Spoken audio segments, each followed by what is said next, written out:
Welcome. Exercise 7.1 का question number 14 करते हैं। क्वेश्चन नंबर 14 है I equal to 1 minus x root x. इसे इंटीग्रेट करना है हमें। इस फंक्शन को इंटीग्रेट करने के लिए हम क्या करेंगे, इसे अंदर मल्टीप्लाई करेंगे तो रूट एक्स को 1 से मल्टीप्लाई करेंगे तो रूट एक्स होगा, और माइनस रूट एक्स को एक्स से मल्टीप्लाई करेगा तो एक्स रूट एक्स, फिर आगे डी एक्स तो है।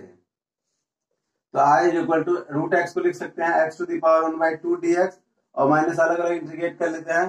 फिर इस एक्स रूट एक्स को लिखा जा सकता है एक्स टू द पावर 3/2। कैसे लिखते हैं, देखिए एक्स रूट एक्स है तो एक्स का पावर 1 इंटू एक्स का पावर 1/2, गुना में पावर जुड़ता है तो एक्स टू द पावर 1 में 1/2 जुड़ेगा तो हो जाएगा x to the power 3/2 dx।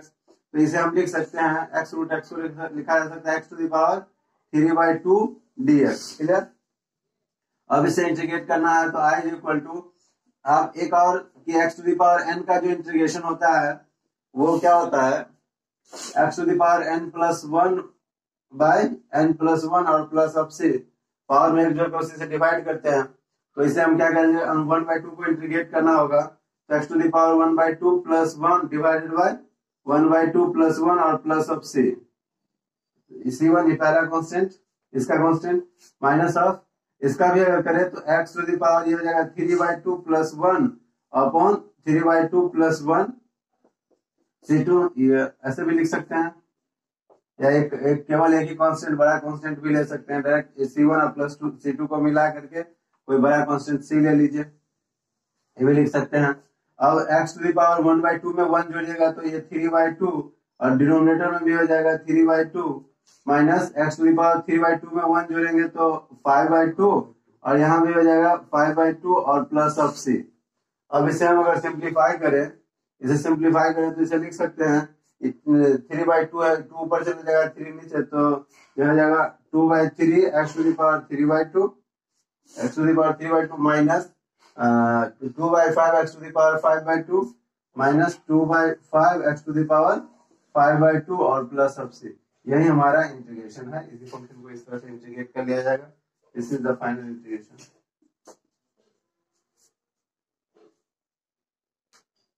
आइए क्वेश्चन नंबर 15 करते हैं।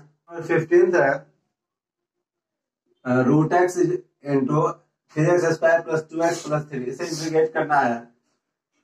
हमने आई मान लिया, आपने इस integration I is equal to, अब अंदर जब आप मल्टीप्लाई करोगे, देखो जब मल्टीप्लीकेशन में कुछ चीजें आपको हमेशा ध्यान में रखना होगा, और इस तरह के जोड़ घटाव बहुत सारे आने वाले हैं, तो आप उसी को ध्यान में रखते हुए इसको करेंगे। जैसे इसे देखिए जो गुना है इसे लिख सकते हैं आप 3 और x²। इस बात को आपको बहुत बारीकी से सोचना होगा। x is actually x to the power 1/2, x है x टू द पावर 1/2। कुछ बातें जो आप इस कैलकुलेशन में हमेशा ध्यान रखेंगे वो ये कि 1/2 जिसे हम आधा कहते हैं, हाफ, 3/2 यानी कि 1.5 है, 1.5 है, ये बात है। और ये 5/2 ढाई, इसको ये सारी ये बातें आपको ध्यान में रखेंगे। अब इसमें देखिए, अब जब हम यहाँ इधर मल्टीप्लाई करेंगे इसको तो गुना में पावर जुड़ता है, तो x का पावर 2 है, और ये आधा गुना जोड़ देंगे तो x का पावर 2.5 होगा, जिसे हम डायरेक्ट लिख सकते हैं x टू द पावर 5/2 लिख देंगे। फिर प्लस 2 x का पावर 1 है, गुना में पावर जुड़ता है तो 1 में अगर 1/2 जोड़िएगा तो 1.5 आएगा, 1.5 यानी कि 3/2, तो x टू द पावर ये हो जाएगा 3/2, और प्लस ये 3 है और x का पावर ये हो जाएगा 1/2 dx। ठीक है। हम अलग अलग भी कर सकते हैं, अलग अलग कर लीजिए। 3 कांस्टेंट बाहर integration x to the power ये 5/2 dx, प्लस 2 कांस्टेंट है बाहर integration of x to the power 3/2 dx, and plus 3 constant by integration of x to the power 1/2 dx। Clear. अब i इज इक्वल टू 3, अब x to the power 5/2 x के पावर n का integration होता है n x to the power n plus 1 by n plus 1, power में एक जोड़ते हैं उसी से डिवाइड करते हैं। तो अगर आप 5/2 में 1 जोड़ोगे, 2.5 में 1 जोड़ोगे तो 3.5, 7/2 को कहते हैं। ये आपको माइंड में हमेशा करना कि 5/2 में आप 1 जोड़ेंगे तो ये क्या होगा, 3.5 हो जाएगा, 2.5 में 3.5, 7/2 होता है, तो ये 7/2 आ जाएगा। आप कह सकते इसे x टू द पावर 7/2। और एक और बात, अब यहाँ हमें 7/2 से डिवाइड करना पड़ेगा, और 7/2 से डिवाइड करने का मतलब है से बेटर है आप इसे 2/7 से मल्टीप्लाई कर लो, क्योंकि 2 आ जाएगा ऊपर। तो इसे हम क्या करते हैं, 2/7 से मल्टीप्लाई कर लेते हैं, यहाँ या इधर भी कर सकते हैं। प्लस 2 है और x टू द पावर 3/2, तो इसे लिख सकते हैं x टू द पावर 3/2, डेढ़ में जोड़ेंगे 2.5 और 2.5 को लिख सकते हैं 5/2, तो इसे लिख देते हैं 5/2। और 5/2 से डिवाइड करने से बेटर है कि आप इसे 2/5 से क्या करो, मल्टीप्लाई कर लो, तो वो काम आसान हो जाता है।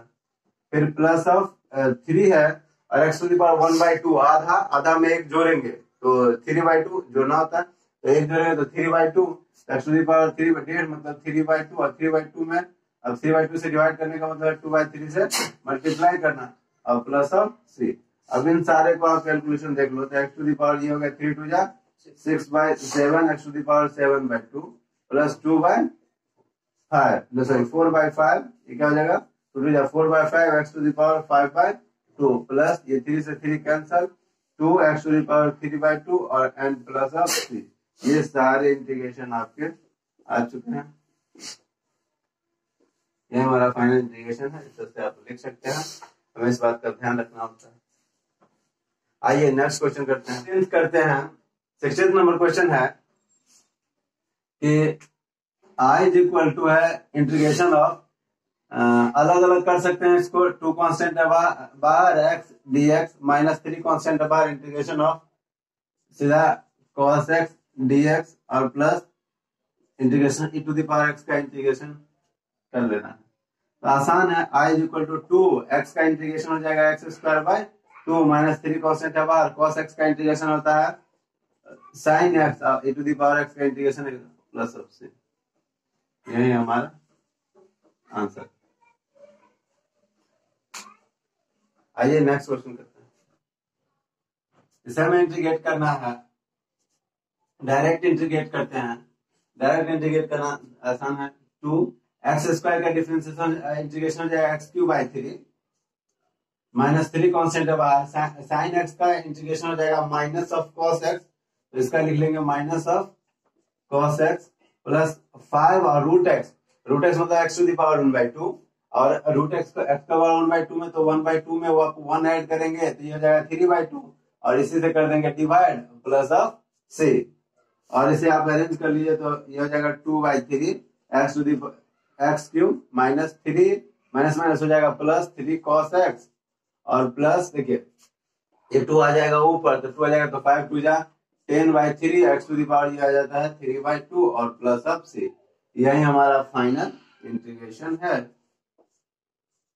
इस तरह से हम इंटीग्रेट कर सकते हैं।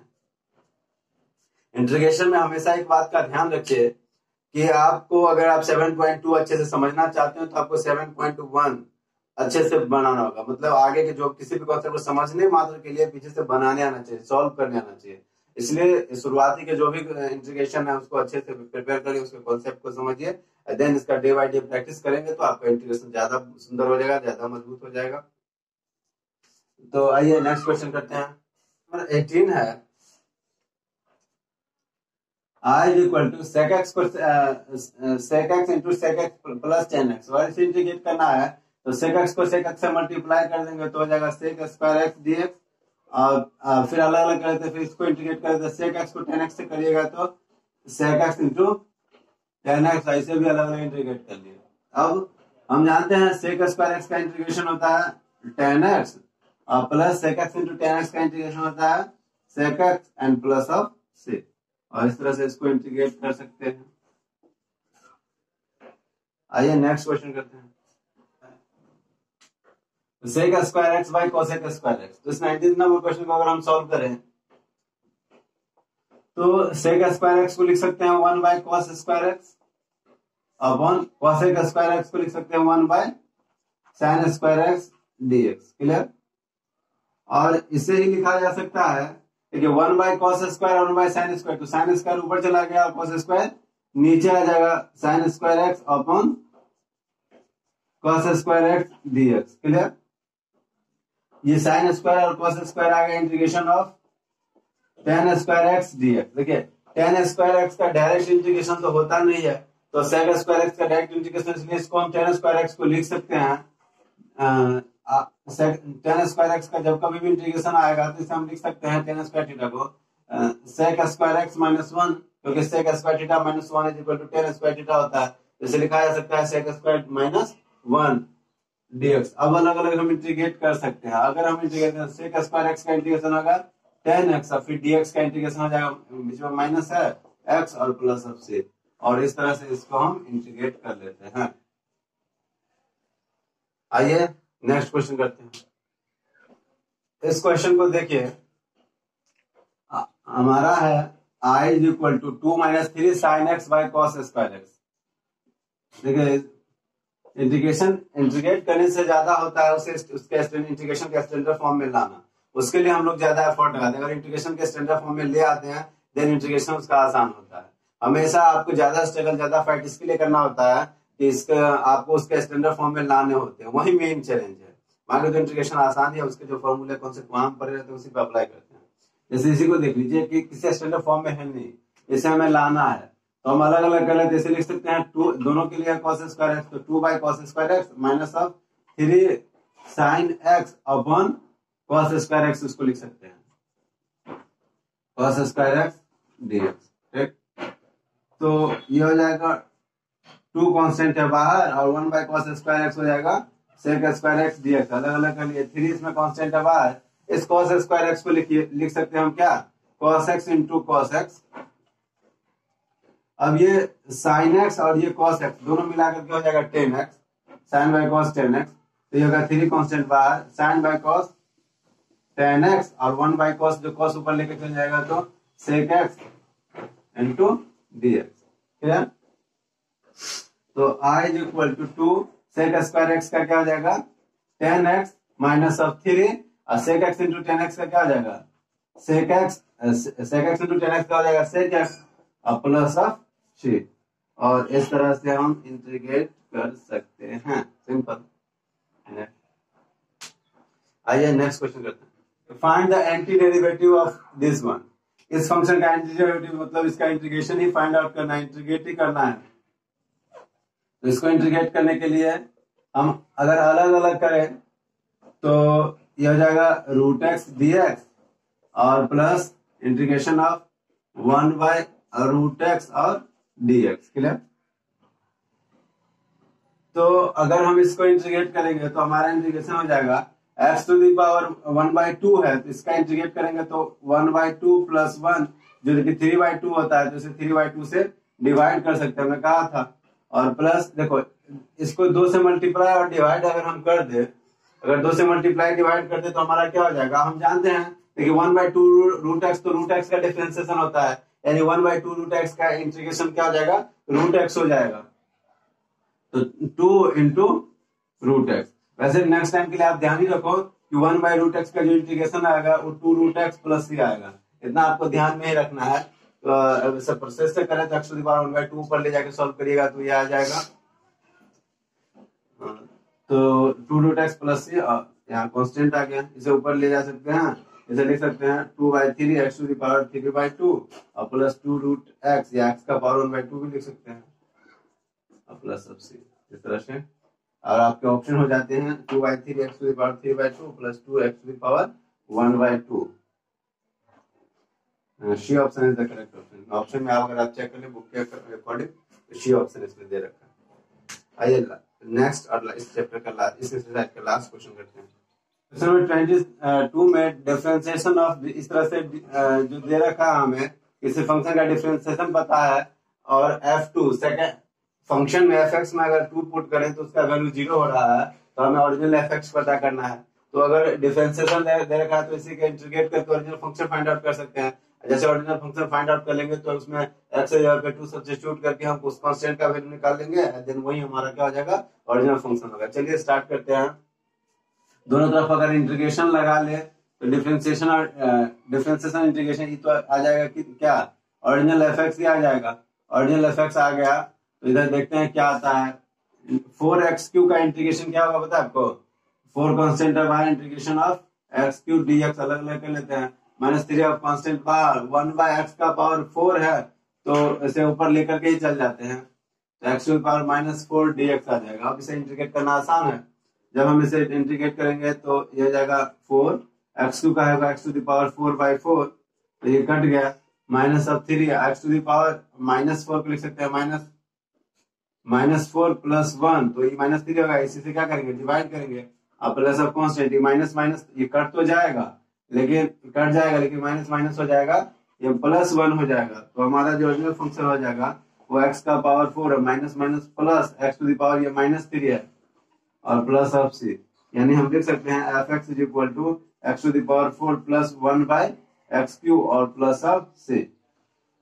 अब यहाँ हमें x के जगह पे क्या सब्स्टिट्यूट करना है, 2, f2 0 के बराबर है, तो सिंस f2 अगर 0 के बराबर है तो x की जगह 2, तो 2 टू द पावर क्या लिख सकते हैं, ये 2 का पावर 4 प्लस 1/2 का क्यूब प्लस c भी है, ये सब 0 के बराबर। यहाँ से अगर हम c का वैल्यू निकालें तो जगह 16 plus 1/8 is equal plus c is equal to 0, यहाँ से इस दोनों का एलसीएम ले लीजिए, 8 हो जाएगा 128, तो 16 8 128 और plus 1 plus c is equal to 0, यहाँ से कांस्टेंट के वैल्यू आ जाते हैं माइनस ऑफ 129/8, कांस्टेंट आ चुका है 129/8, तो इसी अगर हमारा ओरिजिनल फंक्शन चाहिए तो अब इसी में सब्स्टिट्यूट कर लीजिए, इसी में क्या करेंगे, x के जगह पे c के जगह पे माइनस ऑफ 129/8 कर दिए, तो ओरिजिनल फंक्शन निकल गया, यही हमारा आंसर है, जो कि यही फाइंड आउट करना था। अगर ऑप्शन के हिसाब से देख ले तो ये हमारा ए ऑप्शन ही करेक्ट ऑप्शन है।